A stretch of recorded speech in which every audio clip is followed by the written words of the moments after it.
प्रस्तुत है कर्मयोगी श्री श्यामाचरण लाहिड़ी की जीवनी का 22वां भाग। आज का प्रसंग काफी महत्वपूर्ण है।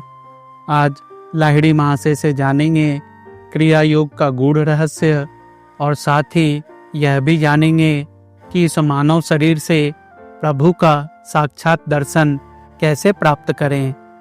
अगर आप सनातन और क्रिया योग के लिए गंभीर हैं तो यह वीडियो पूरा देखें। चैनल को सब्सक्राइब करने और करवाने से ऐसे और प्रसंग लाने का उत्साहवर्धन होता है, इसीलिए सहयोग की उम्मीद है। तो आइए अब आज का प्रसंग शुरू करते हैं। योगी राज स्वयं अनेक भक्तों को योग क्रिया प्रदान करके उन्हें आत्मोन्नति के मार्ग पर बढ़ने की प्रेरणा देते। उन्होंने कितने लोगों को दीक्षा प्रदान की है उसकी कोई प्रामाणिक या निश्चित संख्या नहीं है। उनमें कुछ तो विख्यात योगियों के रूप में परिचित रहे हैं।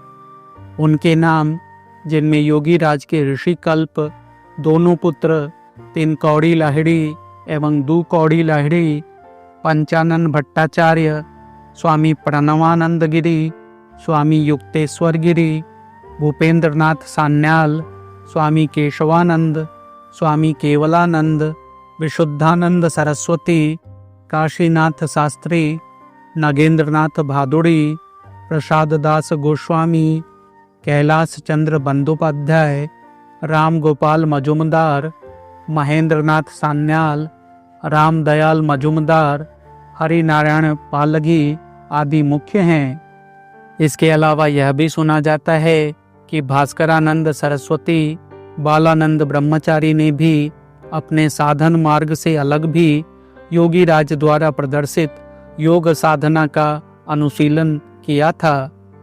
तत्कालीन काशी नरेश, नेपाल नरेश, कश्मीर नरेश, बर्दवान के राजा काली कृष्ण ठाकुर एवं सर गुरुदास बंदोपाध्याय आदि समाज के उच्च स्तरीय अन्य लोगों ने भी उनसे योग की दीक्षा प्राप्त की थी।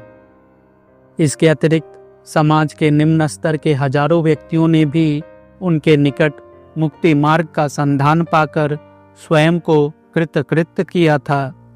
वे कहा करते थे कि गृहस्थ आश्रम से बड़ा कोई आश्रम नहीं, क्योंकि गृहस्थ आश्रम के आधार पर ही अन्य आश्रमों की स्थापना होती है। वह ब्रह्मचर्य, वानप्रस्थ एवं संन्यास आश्रम का भरण पोषण करता है। इसीलिए गृहस्थ आश्रम ही श्रेष्ठ आश्रम है। परवर्ती काल में यह भी देखने में आता है कि पंचानन भट्टाचार्य के शिष्य एवं लाल गोला हाई स्कूल के प्रधान अध्यापक वरदाचरण मजुमदार से काजी नजरुल इस्लाम एवं नेताजी सुभाष चंद्र बोस ने इस महान क्रिया योग की दीक्षा प्राप्त की थी।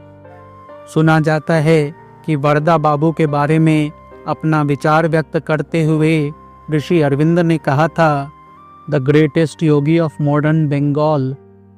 नेताजी ने 12 जून 1939 सोमवार को वरदा बाबू से दीक्षा प्राप्त की थी। इसके अलावा रामदयाल मजुमदार से श्रीमान सीताराम दास ओंकारनाथ ने यह योग दीक्षा प्राप्त की थी। इसी योग के माध्यम से उन्होंने जीवन को सुंदर बनाया तथा हर प्रकार की सफलता प्राप्त की थी। यह महान योग ही इन महात्माओं के जीवन की प्रधान एवं गुप्त कुंजी थी। इसी कुंजी के द्वारा ही उन लोगों ने अपने अपने हृदय मंदिर के प्रधान फाटक को खोलने की क्षमता प्राप्त की थी।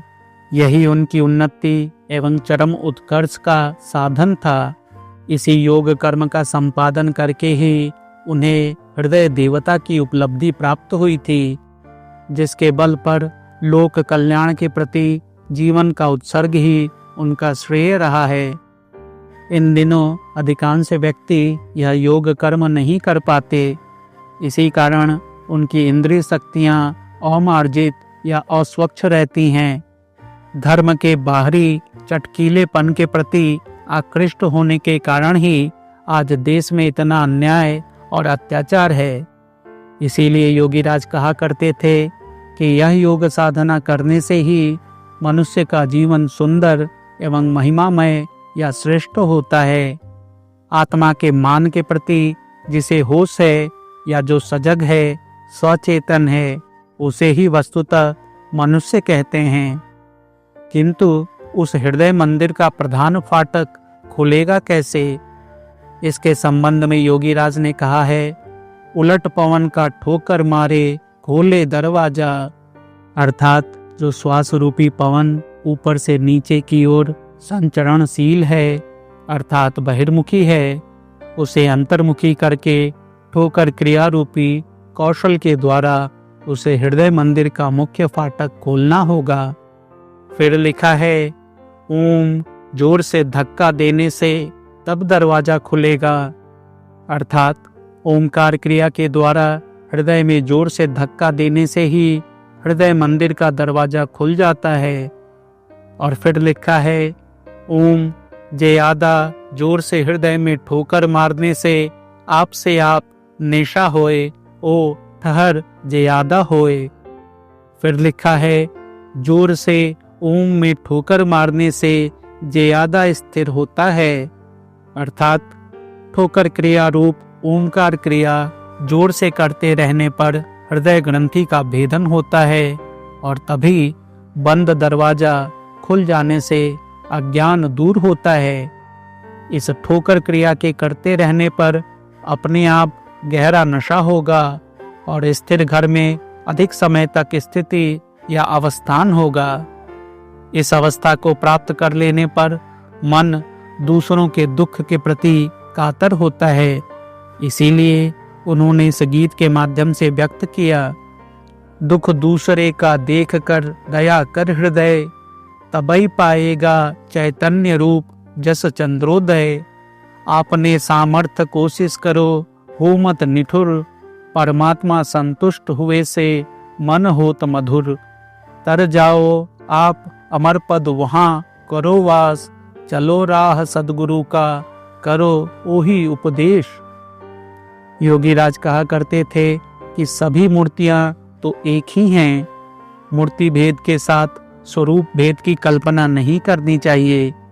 इस प्रकार मूर्ति दर्शन, उपदेश सुनना एवं भाव के अनुसार उसके साथ लीला तथा नाना प्रकार के आचार व्यवहार आदि तो आध्यात्मिक जीवन या आध्यात्म मार्ग का मात्र बहिरंग या बाहरी अंग है। अंत में अद्वैत भूमि को प्राप्त करना ही होगा, क्योंकि ज्ञान की पराकाष्ठा एवं पूर्ण सार्थकता की प्राप्ति अद्वैत स्थिति में ही संभव है। वहाँ भक्त एवं भगवान के बीच कोई अंतर या भेद नहीं रहता। वहाँ तो एक अव्यक्त आत्मसत्ता स्वयं प्रकाश के रूप में विराज रही है। प्राथमिक भगवत दर्शन अथवा श्रवण इतना कठिन नहीं है, किंतु यथार्थतः भगवत दर्शन एक दुरूह समस्या है। अनेक परीक्षाओं के भीतर से एवं अत्यंत कठोर साधना से उत्तीर्ण होने पर साधना की यथार्थ भूमि पर भगवत दर्शन प्राप्त किया जा सकता है।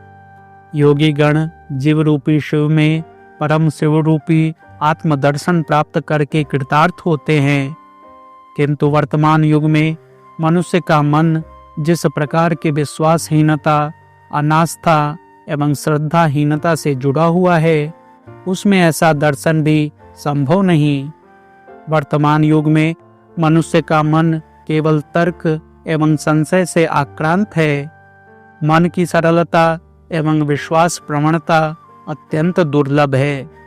इसीलिए इस समय सहज लभ्य वस्तु भी दुर्लभ हो गई है।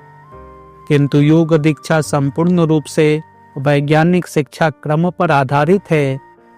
जिस प्रकार 2 और 2 मिलकर 4 होते हैं, उसी प्रकार यौगिक क्रियाओं की यथायथ अभ्यास सलभ्य अनुभूति आनंद लोक के द्वारों को क्रमशः खोल देती है।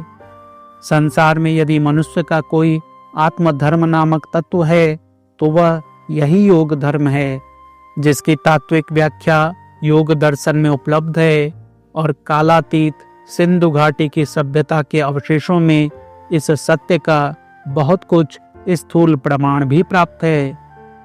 वर्तमान काल तक संसार के सभी देशों एवं सभी संप्रदायों के लोगों की साधना पद्धति में योग तत्व की प्रत्यक्ष एवं परोक्ष भूमिका का दर्शन होता है।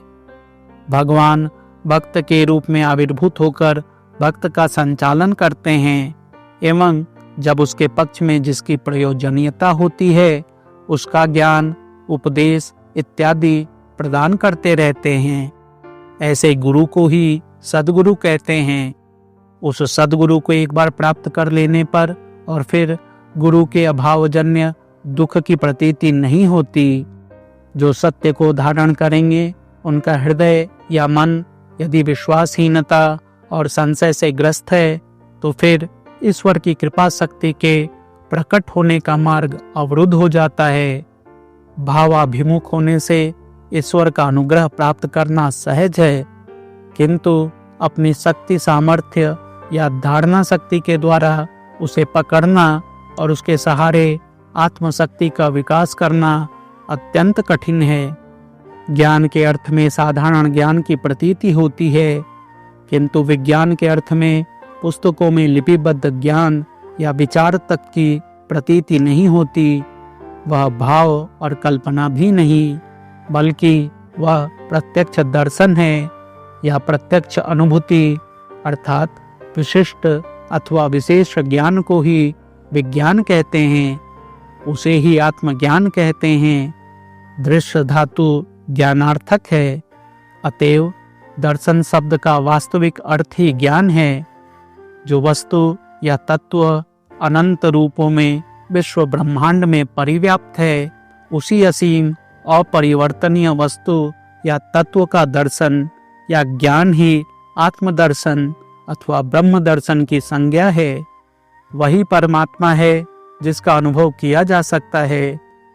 हमारे और तुम्हारे भीतर जीवात्मा और परमात्मा एकाकार है।